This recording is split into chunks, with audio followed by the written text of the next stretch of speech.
The NFL stands for not for long. Set, Sharga and Armstead. Roll out, Walker still running out. Looks to the left, wide open, Thompson touchdown. Colin Thompson with the touchdown. There was nobody within 20 yards of a catch off the bobble. Colin Thompson scoops it up. Lofting corner, the end zone. It is caught for the touchdown. The first NFL touch for Colin Thompson is a score.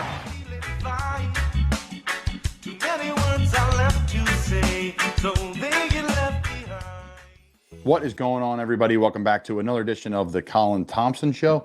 Jack, I'm hosting a couple shows now, pal.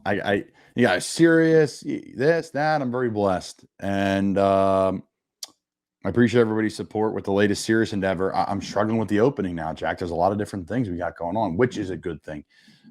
Everything we do here is brought to you by Fudge Kitchen, Wealth Advisory Services, and presented by Not For Long Media. Check us out, notforlongmedia.com. Bunch of different podcasts, more to come. Big thanks to our team at Not For Long Media. Jack and our team do an amazing job making everything go for us here. So without further ado, we got to kick off the weekend. There were so many things to talk about in regards of NFL, college football, drama in the NFL, if you will, the big dogs going down, and the Niners and the Eagles, after being crowned best teams in the league, which I still think they are two of the best teams in the league. And that is the NFL for you. There is tons of parity. There are good players. There are good coaches all across the league, but primarily the Eagles game. And this will be attached to an interview I do with Mike Gill on Tuesday. Jack and I are recording this Monday night. I join Mike's show on a weekly basis, talk all things Eagles. The blaming of Jalen Hurts. And we're going to have Jack cue up a clip here of something said on WIP. The problem is we're not as good as I thought we'd be, and it's because Jalen Hurts has officially regressed. It cost us a game yesterday. And that coaching staff, they don't seem to notice the same way Mark Sanchez did that this offense is not sustainable. Mark Sanchez is yucking it up saying, I can't believe they're doing this. And our coaches need to figure out how to make this a more sustainable offense. Jalen needs to play better, but he needs better guidance and a better framework. This offense feels like it's all-time basic and simple, and it's taken a step in the wrong direction. I think we can put more on Jalen's plate because I saw what that looked like last year. Yesterday, different story. That was the worst we've seen Jalen. So lots to unpack there, and I'll start by unpacking this whole thing by this is definitely not the worst we've seen Jalen. Jalen Hurts, he had 3 interceptions on the day. The first one was a jailbreak screen to Dallas Goedert that took a crazy bounce and ended up in Lawrence's hands, the defensive lineman. The second one, pressure got home, which happens in the NFL when you bring lots of pressure and you face a defense like the Jets. Jalen's arms gets hit, the ball pops up, interception. Happens to quarterbacks all around the league, including the best ones. And the third INT, I love the aggressiveness of Nick Sirianni. I think Nick Sirianni is an elite coach. I think he's a great play caller. I think he's a great coordinator. I think he's a great connector. I'm a huge fan. But again, for me, sitting on my couch, if I'm the coach right there, 3rd and long, I'm running the ball. That was at the 2-minute warning. I'm running the clock down to about 1:20. I'm punting the football. Hopefully we pin them deep. If not, there's a touchback. They still got to go 40, 50 yards down the field with 1:20 left with all those pass rushers, all the defensive line, all the linebackers, the DBs, all the investments that they've made throughout the years in draft picks and financially to make that offense march down the field and then kick a walk-off game-winning field goal, which is extremely hard to do. I would take that chance, even though sometimes it pays off, right? Sometimes it doesn't. But at the end of the day, I still love the aggressiveness. I don't think those 3 interceptions are on Jalen. So we'll start there. Saying the offense isn't up to par and Jalen regressed is, to me, craziness. Do we see some of the plays this guy makes on a daily basis? They have obviously an issue with tackle with Jalen, with Lane Johnson going down, and their record is very subpar when he's not healthy. Pressure was getting home. He's still stiff-arming guys, rolling out right, making passes that are crazy, that like no one does in the league since, Cam Newton was doing, where Cam had that contact balance that was crazy. So this Jalen Hurts discussion of he's trending in the wrong direction and he's the reason why they lost, to me, is asinine. It's chaos. I can't even stand it. I watched the tape 3-4 times. I watched the game live. I watched the tape a couple times, and I just can't stand the fact that people could sit here and really say Jalen Hurts is the problem for the game, or this offense is stunted. When the last couple of weeks, it's all we've talked about how good the team's getting, and they're getting better and improving. So I'm out on all that. I'm out on the hate. This is a part of the NFL, and this is what happens. To my next point, if you are a general manager and you are trying to build a team, everyone talks about building the offensive line first, right? And the defensive line and all those great things. But I would switch it. To me, yes, you need great offensive linemen. It's really hard to get them. If you can get them, you capture them, you keep them, and you do anything you can to pay them and make them feel loved. But when you can roll 8 defensive linemen, when you can roll hockey line changes like the Eagles and Jets do, it causes havoc. Both of the defensive lines lived on this other side of the line of scrimmage, caused havoc. Primarily the Jets, especially when Lane Johnson went down. So to me, I'm just befuddled that we're going to sit here and say Jalen Hurts is the reason why that game was lost. It doesn't sit well with me, Jack. What do you say? I think there's a lot of things that really annoyed me about the reactions from this game.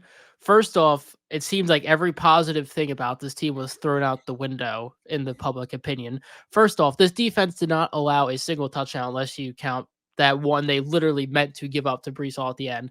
And you have to think they're missing Reed Blankenship for most of the game. Darius Slay's not playing. Jalen Carter's not playing. Nakobe Dean just got healthy. They are missing so many guys on that defense, and they still played tremendously well. And just because this Jets offense has struggled to start the season, I think people have forgotten the God tier caliber of the New York Jets defense. I mean, they completely held Patrick Mahomes. They made him look mortal. Josh Allen, the Bills, they really struggled against them to start the season too.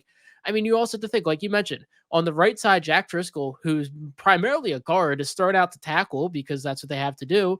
And then you also have Sua Opeta. They're not bad backups by any means. They're very good backups, but you're facing probably what is tied for the best defensive line in football, like you mentioned. It's between them, San Francisco, and Philadelphia, in my opinion. There's a couple that are close to them, like Pittsburgh and Cleveland. But, this is just an insane defense that will do this to anybody, no matter how healthy or how talented you are. They have done it to all of the top offenses in football, minus the Miami Dolphins, just because they have not played them. That's just the plain simple fact. And in Miami's another team with a great defensive line. I get the offensive line thing. Absolutely. Most important thing. But man, oh man. Those teams you just named, Pittsburgh, Cleveland, Philly, San Fran, New York, Miami, pain in the ass up front to handle. Who you picking to block? Who you picking to double team? Right? You saw against the pass rush against the Eagles, they're chipping the defensive ends, the whole nine. I digress. Listen, if you're looking for a financial advisor, look no further than Wealth Advisory Services. I get it. Listen, I'm up here all the time talking about them, but I really don't work with sponsors that we don't have relationship already. And they've been in my court since the day I've started. They've worked with me financially when I was a pro football player and I signed a contract with the Giants and I only made $4,000 and I asked them, what do I do next? And then they're with me when I'm on my second year in Carolina and we're looking to buy a house and we're looking for investments. So they've been with me all along the way. And this is a mom and pop shop of really smart people. And I mean that in the best way possible, going to the next level. Not mom and pop, meaning I want my bakery to be mom and pop. I don't want my finances to be mom and pop. No, this is grassroots, a group of people taking this from nothing into something massive. And that's Wealth Advisory Services, wealthadvisoryservices.com. If you don't know them, you should. Dead serious about them. They've been amazing with me. And I can't thank them enough for the support of our show, but really for how they've affected my family in a positive light. All right, Jack. So PJ Walker, the guy is a winner. Roll the tape. It meant a lot, man. Just the preparation throughout the week. Just getting here 6 weeks ago. It's been great, man. Just trying to build relationships with the guys on the team and continuing to build relationships with the guys. And as I just continue to just progress as a player here, I'm just continue to build those relationships with the guys, not just on the team, but around the building in general. And just keep going. I think we got a great group of guys that can go out there and play a lot of good football. Congratulations to PJ Walker and the Cleveland Browns for beating a really good San Francisco 49er team. I went to NFL.com, Jack, and I was looking up undrafted quarterbacks from the 2017 season. A couple names on here stand out: Nick Mullins, Cooper Rush. Let's see, Taysom Hill. And that's about it of the guys that really stand out. Trevor Knight. PJ Walker's not even on this list, and there's 25 quarterbacks. 25 quarterbacks. Unbelievable. 5-3 as a starter in the NFL. He's come in for a lot of his time as, end of game, garbage time. We're trying to make a comeback. We need a spark. And then he's in there, and it's absolute chaos because that point of the game's over. So I'm so happy for PJ on a personal level. This is one of my best friends in the football world for a really long time. Played together at Temple. Was unbelievable to me there when I transferred him. We played together in Carolina for 3 years. I've played with him in the XFL when he was dominant in the XFL, and they were undefeated. 5-3 as a starter in the NFL. 28 wins when he was in college. In that game, he had 2 screens that were massive gains that got called back, so that dramatically affected his stats against your San Francisco 49ers. Toughness beyond belief. Football smarts beyond belief. Wants to be great. Work ethic. No combine. He's 5'11", 200-odd pounds. So the story of these stud quarterbacks where you have to be this way, you have to look this certain way, you have to throw a certain way, you have to run a certain way. I just love it. These stories of guys that just overcome things. And PJ Walker is example number one. This guy was, he was an MVP of our championship game. We won in 2016. He's just, led Temple in every category in the history you can as a passing quarterback, rushing. The guy's an absolute legend. And I'm just so happy for him that he gets another opportunity in Cleveland. This was a guy that was backing up Fields in Chicago, signed a really nice deal, multi-year deal in Chicago, and was supposed to be the starter in Carolina at times, and he wasn't. Then he completes the longest pass in NFL history to DJ Moore, like all these crazy things, and win, lose, all this nonsense. And he ends up going on and blocking out all the noise, blocking out the haters, and again, another win under his belt in Cleveland. So I'm really happy for PJ. Excited to see what's next for him. Who knows? Hopefully he spends the rest of the year with Cleveland, but you never know, man. That's how this league works. You could find yourself one day being the starter of one team and winning. Next day you're cut and you're on the move, and I hope PJ's there the rest of the year, but we'll see what happens, man. Teams are going to need quarterbacks, and I'm sure they'll be actively looking at a guy like PJ Walker down the line. That's your boy, Jack. That's your boy. My boy. That's your boy. All right, Justin Pugh, man, this is so cool. This is so cool because I can relate to this. Run the tape, Jack. This is great stuff. Justin Pugh, straight off the couch.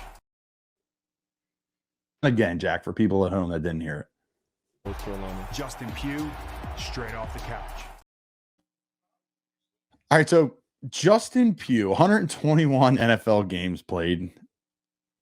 He is a legend from our area, southeastern Pennsylvania. First round pick, played at Syracuse, and we played that clip from Monday Night Football where he announces who he is, and usually you say Justin Pugh, Syracuse University. He says Justin Pugh straight off the couch.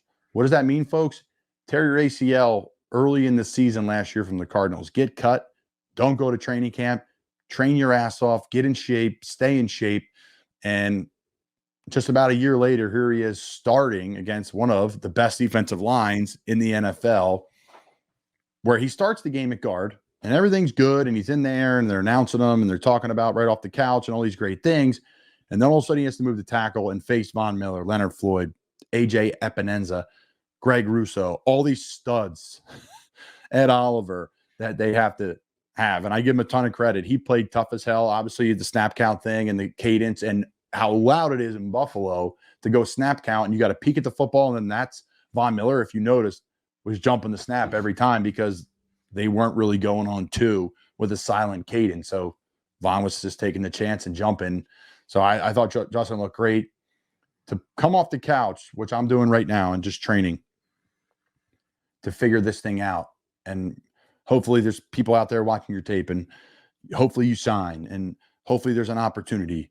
But you're training with could be nothing ever again.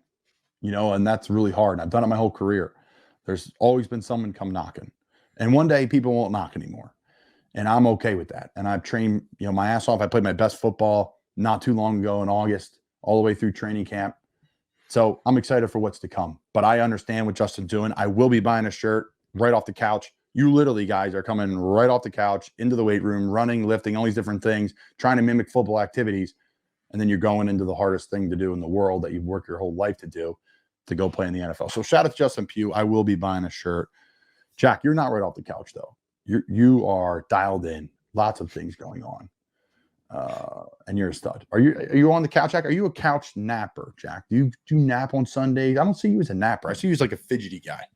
I hate naps. Naps take time out of my day. There are very rare occasions where I see a nap to be fitting.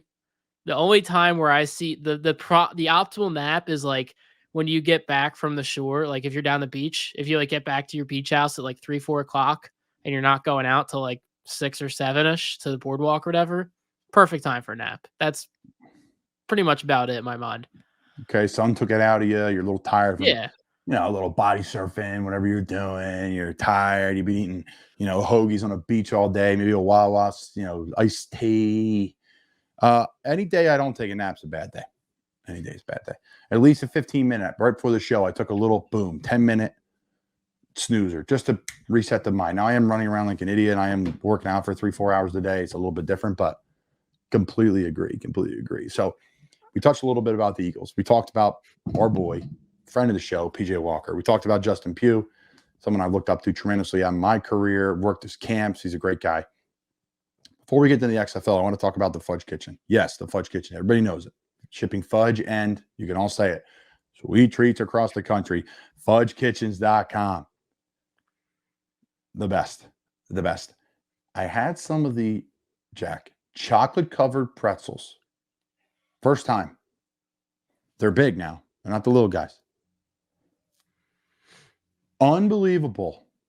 Honestly, just order yourself some of those. Do yourself a favor. Jack, I had to put them down. I mean, I was scarfing them.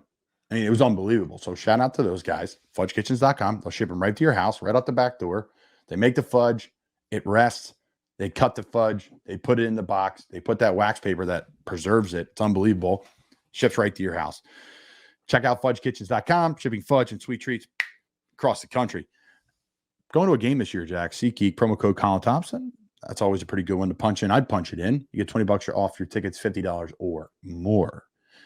All right, Jack, XFL. Jack, what are your thoughts on these minor leagues before I get into the XFL? What are your thoughts like from your football perspective? You played high school football. You follow the game like crazy. What are your thoughts on these minor leagues? Good thing for the league? Absolutely. There's unless the only negative I've ever seen from it is just if a player makes that jump from like the end of a spring league into training camp, it's a tough recovery turnaround, but I don't think any player is going to decline that opportunity or say it's a bad thing. I mean, it's a win-win across the board. Consumers get football outside of like scrimmage spring games from like April to May, June, however long the season lasts, depending on the league. I mean, I think that's tremendous. First off, gives all these players a second opportunity to kind of get into the NFL, or if they struggle in the NFL, very good source of income for a few years to sort of play at that level. If you don't think you can make it to the NFL, I mean, it's just all around it. There's really, I can't see a negative from it, really, to be quite honest with you, outside just if you're in that league and you get blessed to make it to the NFL, just a quick turnaround. I think that's the only potential knock on this. I mean, it's literally a profit for sports gambling companies make money off the betting. The broadcast companies make money off the advertising for the games. I mean, the players get to play. People get to watch football. What's not to love? I love it. I'm a big fan of spring football. I think the Ivy League should move to the spring too. Should have college football and XFL in the spring. I think if I'm the Ivy League and I want to start making a little bit of money, but they don't even care about that really. But I would just have your 8 games in your championship in March and April. And that's it. And people will be watching and you'll have big following and people will be gambling on it too. That's my 2 things. So obviously I played in the AAF, I played in the XFL, and there's some news sources coming out that the XFL is looking, who bought the USFL, and they're emerging, I should say. Let me restart the whole thing. As someone who's played in the AAF and in the XFL, I'm loving the merger of the USFL and the XFL. Obviously, it makes sense, right? You have less people, you have more people combining into one league, coaches, players, staff, medical staff, everything that comes with it, right? It's football is tons and tons of people that make the thing go. Lots of players, but lots of people behind the scenes that make it go. So when you have a bigger minor league system, it allows it to be a better playing experience, better for the fans, better for the players, attracts better players, attracts more viewers, win-win for all. So the XFL, they're looking to, obviously, they're going to join with the USFL, but they're looking for a name for the whole thing. So it looks like it's going to be the United Football League, Jack, or that's how things going so far. I like it. My biggest thing is make an XFL one division and make a USFL division. You could mix and match the teams. They don't have to be USL, XFL teams, but show respect to those two leagues. Like, show respect to the two divisions, right? You have the American Football League, Football Conference. You have the National Football Conference, right? They were separate at one point in time. Let's merge them. Let's make them one thing. I think that'd be really cool. I think The Rock's the perfect guy for it. The key is this. You need good quarterbacks, just like anything. You need good quarterbacks. You need good offensive line play. How do you get that? Is time, reps, development. So that's why those leagues are perfect, because you have guys training for the NFL. They don't get in. Boom. They show up in shape to the XFL, USFL, United Football League, whatever it is. So I think it's a win-win, and I think it's going to be a massive product for the spring when people are dying for football. Ivy League, make the switch. Talk to Ross Tucker, Jack. He's a Princeton guy. What would ask him his thoughts on the Ivy playing football in the spring? Because those guys, they can't play in bowl games. They don't play the non-conference schedule. They play each other. That's it. So I don't think they start until October. Yeah, I think the issue is, though, off my top of the head, is the guys like Ross or Bengals wide receiver Andre Yoshivas. I mean, these guys that could be NFL bound, screws them over. I mean, to be honest they're with not you. getting drafted anyways, though. Barely. I mean, do you lose that opportunity, though? Like, I don't think No. any guys want to give up that chance. Nah. I mean, play in March and April. The draft's not till the end of April anyways. If you can still get drafted while you're playing, it's not like you're going to your, like, yeah, maybe that hurts the pro day, but other than that, like, if you're playing, they're watching current film. I like it. That's the one downside. I do agree, 100%. It's a great point. Great point. But I would flip that and say, well, you play the games March and April. Championship game is late April. The draft's in late April, and then you roll into a mini camp. It hurts them though, because if you get hurt at the end of the season and you can't play, it hurts the guys. But I would do it for this exposure more personally. There's something there. I think if any decision, there's always going to be some sort of con to it. Yeah. No cons here at the Colin Thompson Show.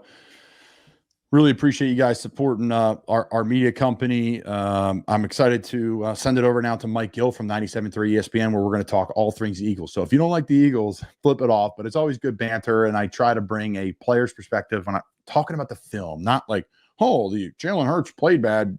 Look at the interception and fumble. It's like, well, did you watch what they even were? Did you watch the substance of them? Like, all three of them should have been avoided, in my opinion, right? That's the coaching side of it. That's the playing side of it that I like to bring. So Mike Gill, 97.3 ESPN. All right, so before we send it over to Mike Gill, who'll be joining us here in a little bit, very shortly, I'm sitting here waiting for the show, and I just kind of had a little epiphany. There's a little epiphany.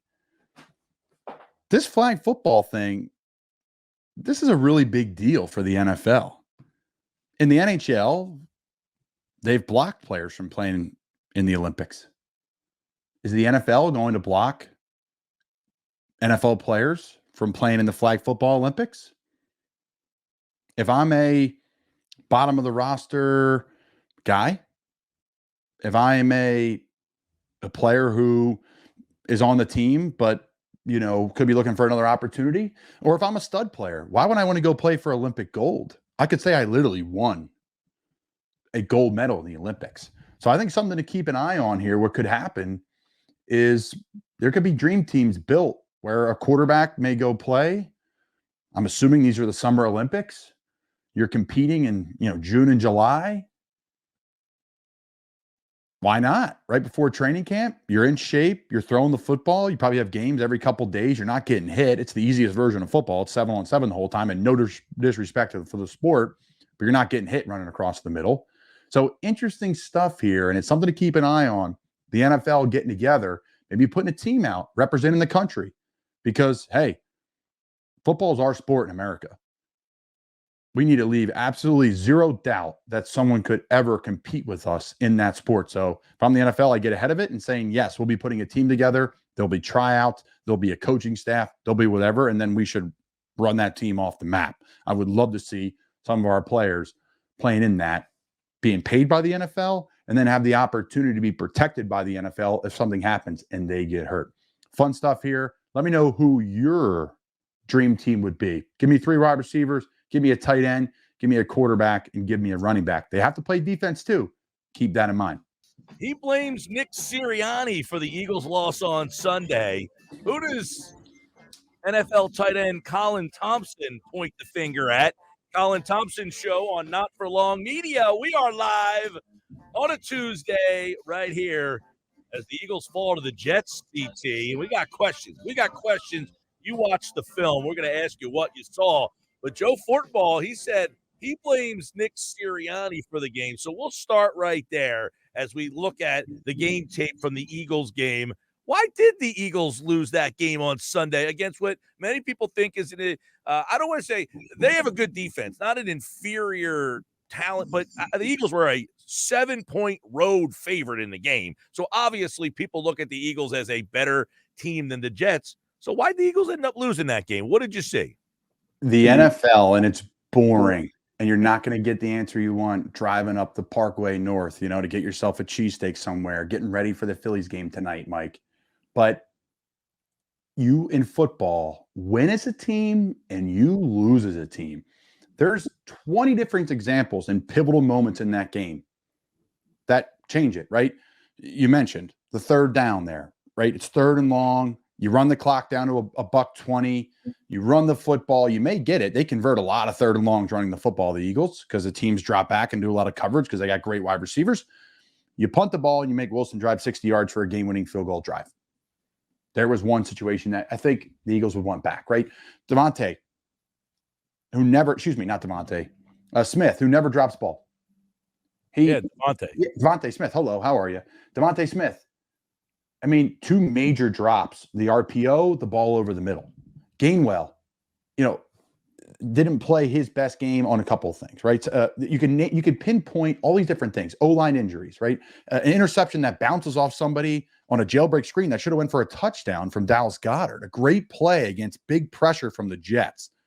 That blows up in their face. And then the next time, it's a 4-man rush. Lane Johnson goes down. The right tackle gets smoked and hits Jalen's arm, and the ball pops up. So if you're going to sit here and blame one person, I think it's you're not doing your homework. I think there's a million things along the way that lead to that, and that's football. Sadly, I know it's the boring answer, but you can't pin football the vast majority of the time on a quarterback or a head coach. Well, let's try to then pinpoint some things, CT, here. Did the Eagles abandon the run is part one. And number 2, why wasn't the run successful? Swift, 10 carries, 18 yards. So was it not successful, so they abandoned it? Or was that just not the game plan? Definitely the game plan for the Eagles every week is to establish the run game. That's what they're built off of. That offensive line, they have multiple running backs that can get it done. It's not like a one running back where we have to run the ball in, Derrick Henry situation in Tennessee. We have multiple guys. Jalen runs for it. You saw some nice design runs by him. I thought he had some successful, things when they're in that empty package. But for me, Mike, with how their safeties were playing and how aggressive they were playing, they had to get out of it. They had to throw the ball. Much as I want them to run the football, they had to get out of it, get into the short passing game. But just little things beat them. Either Jalen drifting off his spot and getting antsy footwork, or you have drops like I brought up by Devontae Smith, or you have a million different things. And everyone's saying, the corners are out for the Jets. I hate to say it, but it's just not a premier position in the NFL. You can have okay corners and have success because you want to play cornerback in the NFL today? Everything's a pass interference. You can't be physical. You can't be aggressive. So even if you have an all-pro corner, you still see receivers and offenses having success against good corners. The reason why the Eagles lost the game, you want to pinpoint it, why they didn't run the football and struggled? The front 7. And then their safeties coming down and adding in. They are dominant. And I had the epiphany, Mike, and I want to hear your thoughts on this.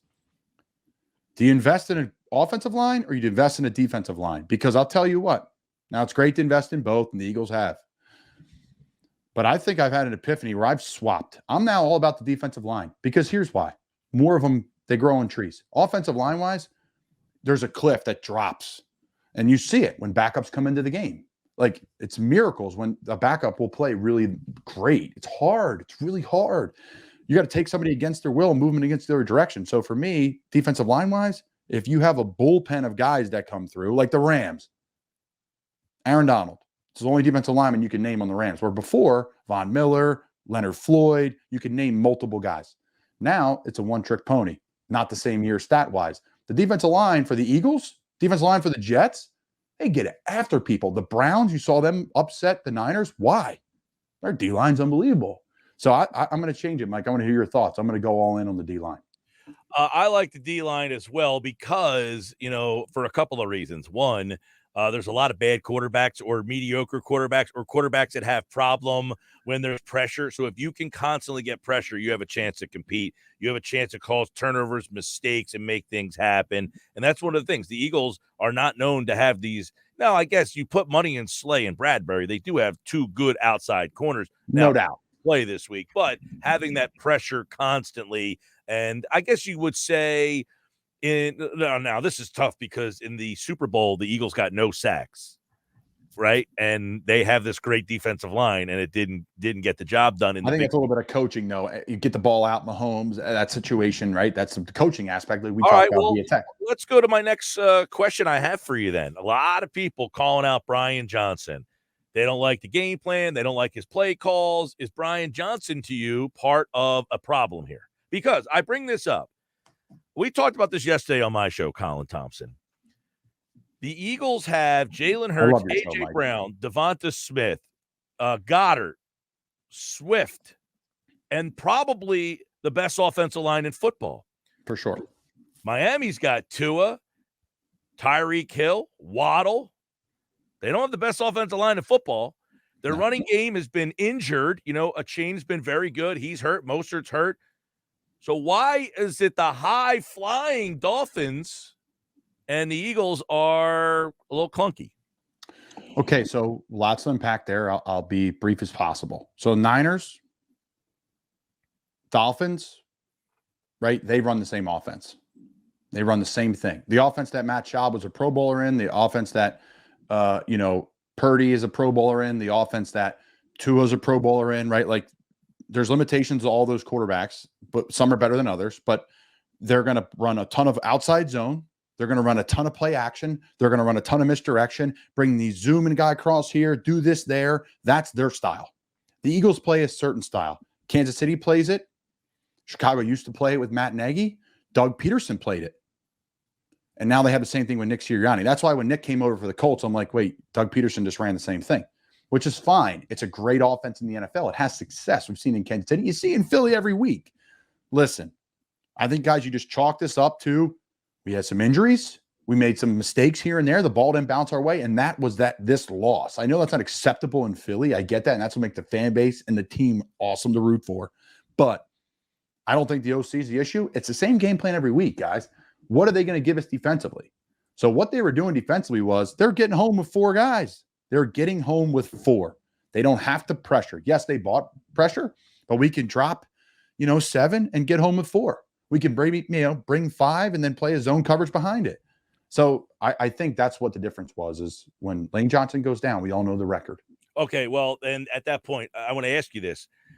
Does the offensive coordinator or somebody say, hey, listen, Driscoll's struggling. We got to help him out. We've got to change the way we're calling our plays or our offense because we need to help him out? Yeah, you saw it a little bit with some chips. You saw it a little bit running at him a little bit. But again, I just thought it was interesting how much they were throwing the ball. I get it. They were adapting to the coverage, right? The Eagles offenses line up and see what they give you, right? You see it in the tempo. They see it in a lot of things. I think you're going to see a different Eagles team this week. You're going to see maybe a lesson learned, like, hey, we got to go more tempo. We got to get the D-line tired. Like, if I have an offensive lineman that comes in that's a backup, I'm going right to tempo if I'm a coach, because I need to find a way to get the guys across from him tired. Now, they have all these backups with the Jets, and they have one of the best linebackers in the league in Williams. So I hate to say it, Mike, but I think it's just one of those games where the Jets are better than people think. I agree with that. Their defense is very, very good. And offensively, they have tons of talent. I get it. It's not Aaron Rodgers there, but their O-line is solid. They Yeah, have but I don't know that we have a lot of questions about what went wrong with the defense. I don't think the Jets no had doubt. like something they were doing that was giving. I think the Eagles defense did all they could to try to win that game. That said, I want to throw this number at you. Jack Driscoll, 7 pressures and 42 attempts. He gave up a sack, 5 hurries. His pressure rate was 16.7. Yeah. Not good. Now, what is the difference between getting thrown into the game in the middle of a game and being at practice all week and saying, you're the guy on Sunday? Now, he might not, Lane might try to go, we'll see. But how does that change the dynamics for a player? Way different. Way different. He will get every rep this week. He plays on the scout team offensive line during practice. I can guarantee you that. So while he goes against the starters for the Eagles, that's a good rep for him. With the Eagles scout teams in there offensively, going against the starting defense of the Eagles, that's his reps. He owns those reps. They mean a lot to him. I'm sure he's a pro. He does a great job with them. Now he's with the starter. So the cadence, how he's working with the guard next to him, all those things really matter. Really matter. Now, to put in perspective, when did he come into the game, Mike? That's the question. Did he come in the second quarter? In the second quarter, I think Johnson went out. Okay, so you're standing on the sideline, ice cold. I mean, ice cold, folks. You haven't worked a sweat, nothing. And you have to walk that fine line of I'm trying to work out and stay sweaty and stay, ready to go, but also not be tired. So if I go in, I'm not like running myself into the ground doing jumping jacks. I've done it in the preseason games where I play in the fourth quarter and I'm exhausted because I just warmed up for 3 quarters plus pregame.